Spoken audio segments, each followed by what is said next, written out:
Good morning, Vineyard Church, Glendora. I am continuing to think about this journey toward joy and thought I would share some more thoughts with you. Maybe there's something here of value. So one of my favorite violinists is a guy named Itzhak Perlman. Itzhak can flat out play the violin. One of my favorite pieces of music is Vivaldi's Four Seasons. Now, I'm not really all that highbrow, but I do have some classical music that I really, really enjoy. And I think the thing that I like about the Vivaldi piece is that it really is one of the most joyful pieces of classical music that I'm aware of.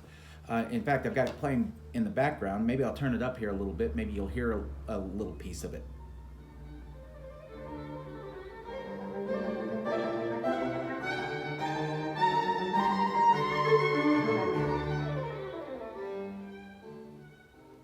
So those violin tones, they just encourage me. I'm amazed at musical ability, how some people can play as well as they do. But the strains of the violin on the high register, it's as the violinist moves up the neck of the violin, lifting the tone, it lifts my spirits. And so anyway, I continue to think about joy in relation to that. And so it's interesting, in 1 Timothy, Paul writes, not about joy, but about love. And he says the goal of our instruction is love, from a sincere faith, a good conscience, and a pure heart. And I think I mixed up that order there a little bit. But the goal is love. And then that made me think back to Galatians chapter 5, the fruit of the Spirit. Some writers argue that the fruit of the Spirit is love. And then that is expressed in joy and peace and goodness and kindness. So they're not separate fruit. It's one fruit, love, but this is the kind of taste that you pick up in that fruit. Wow, if that's the case, then joy is a byproduct, one might say, of love. So that's got me thinking again about love.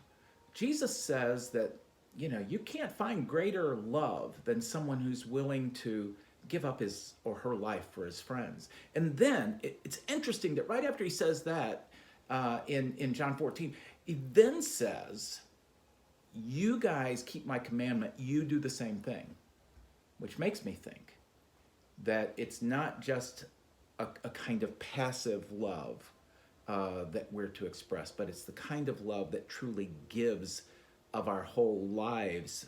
In some cases, it costs everyone or costs someone all their life. And in that, do we find the joy of the Master? Do we find the peace of the Master? Do we find that kind of love that says, I'm not just going to love my friends, but I'm going to love my enemies as well. I'm going to love those that disagree with me. And what does that produce in me? I think it's going to produce some joy, unlike anything I've experienced so far. So that's my thought for today. Maybe it's helpful for some of you. It's helpful for me as I think about this journey toward joy.